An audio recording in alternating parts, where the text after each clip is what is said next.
Hi, I'm Anna and I'm a student in the UK and I was wondering about my higher education opportunities and could you tell me more about this International Education Week I've heard about? Yeah, sure, absolutely. So we run a national campaign which gives students like yourselves the opportunity to meet with international universities. So universities that aren't in the UK that come to this country to meet with you so that you can learn about what it could be like to study in Canada, study in the US, or even study in Europe or some parts of Australasia. Have you ever considered studying overseas before? I have considered studying overseas, but I was concerned about the language barrier jeopardising my studies because I obviously wouldn't be able to speak a lot of the languages in Europe. Yeah, this is often one of the myths, so to speak. So obviously Canada, the US, Australia, there's no real issue there because they're English-speaking countries.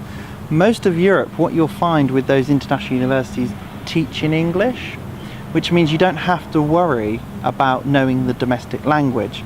But of course, the real opportunity is for you to live in that city and have exposure to what it could be like to speak Dutch because you're living in Holland.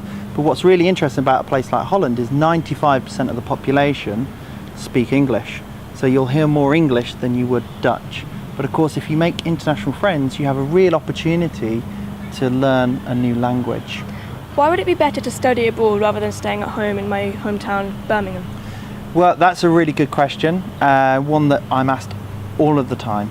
So just by stepping outside of your comfort zone, because staying in Birmingham would be really comfortable, it would be easy to get on a plane, to go to another country, to learn a new culture, to experience a new education system, is you demonstrating your ability to step outside of your comfort zone.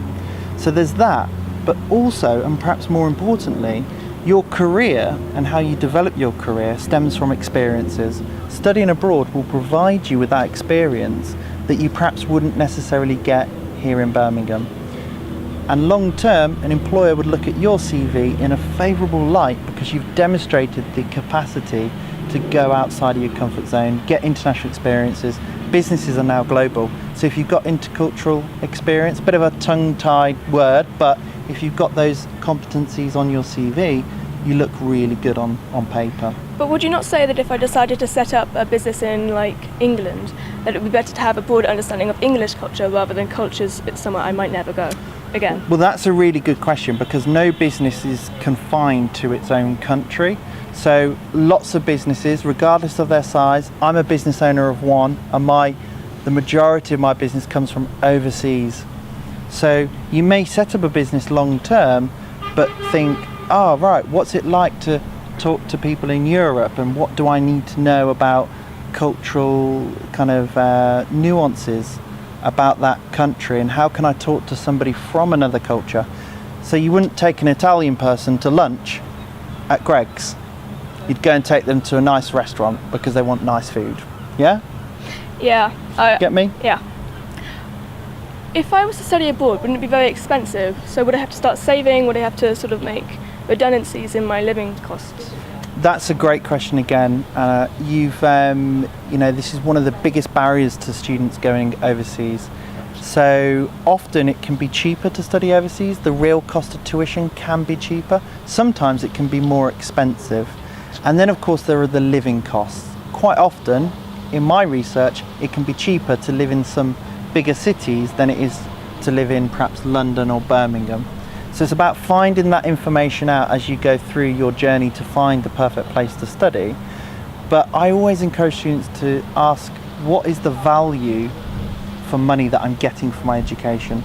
So in the UK, you might not find the same value as you would in the Canadian or the American or some parts of Europe, where education is much more of a bigger experience, so to speak. So is education better there than here? It depends. Better for who, I would imagine, is the question. You've got to decide what it is that you want, and you've got to understand where is the perfect fit for me. So what's going to work best for me? Do I want to go to a research university where perhaps there's only 6 or 7 hours a week contact time? Or do I want to go to a university where there's a full program of activities that I can take part in and a whole new cultural experience? In terms of living expenses, wouldn't it be harder to get a job abroad rather than at home? It really depends on the country. So some countries allow students to work for a number of hours per week. And of course, you'll likely go to a big enough city where there'll be student jobs. And quite often, part of, if you go to Canada, you'll have a visa which allows you to work a set number of hours. And that's a way in which you can fund your living costs. Does it have to be somewhere so far like Australia, or could it be somewhere like Ireland? It could be Ireland. Ireland is a popular destination for UK students for a variety of different reasons. Australia is a far way to go, but it's not out of reach. It's only a day's flight. So there are 10,000 universities in the world, and you don't have to stick to a UK uni. Okay. I know you do some shows in March. Do you think it's worth going to them, or should I just Google it? Absolutely. There's nothing that beats going to an event to meet people who aren't often in this country. So it's a one-off opportunity for you to meet with international universities. You get face-to-face interaction. You can ask them lots of questions, but more importantly, you can learn about their institution and learn about the person that they send. Because if there's a great chemistry between you and you like what they're saying, you may then go on to an open day. You may then go on to make an application and have an opportunity of a lifetime to go and study outside of this country. They're free events, and you'll be able to meet a selection of universities from all over the world. In my experience of careers fairs, they generally shove leaflets at you and then you go on your way having those leaflets. Would it be the same, or would they be more interactive? I love that you've said that, because my work is all about making careers events more immersive. So I want students to leave my events with something new. And that's not just a leaflet. Whether that's some insight because they've sat through a presentation, whether it's new contacts because they've talked to universities, or whether they've just walked away inspired, knowing that they can go on to do great things. So it's not just a leaflet throwing exercise. All right? Yeah, sounds great. Okay. Thanks. You can register online, it's free.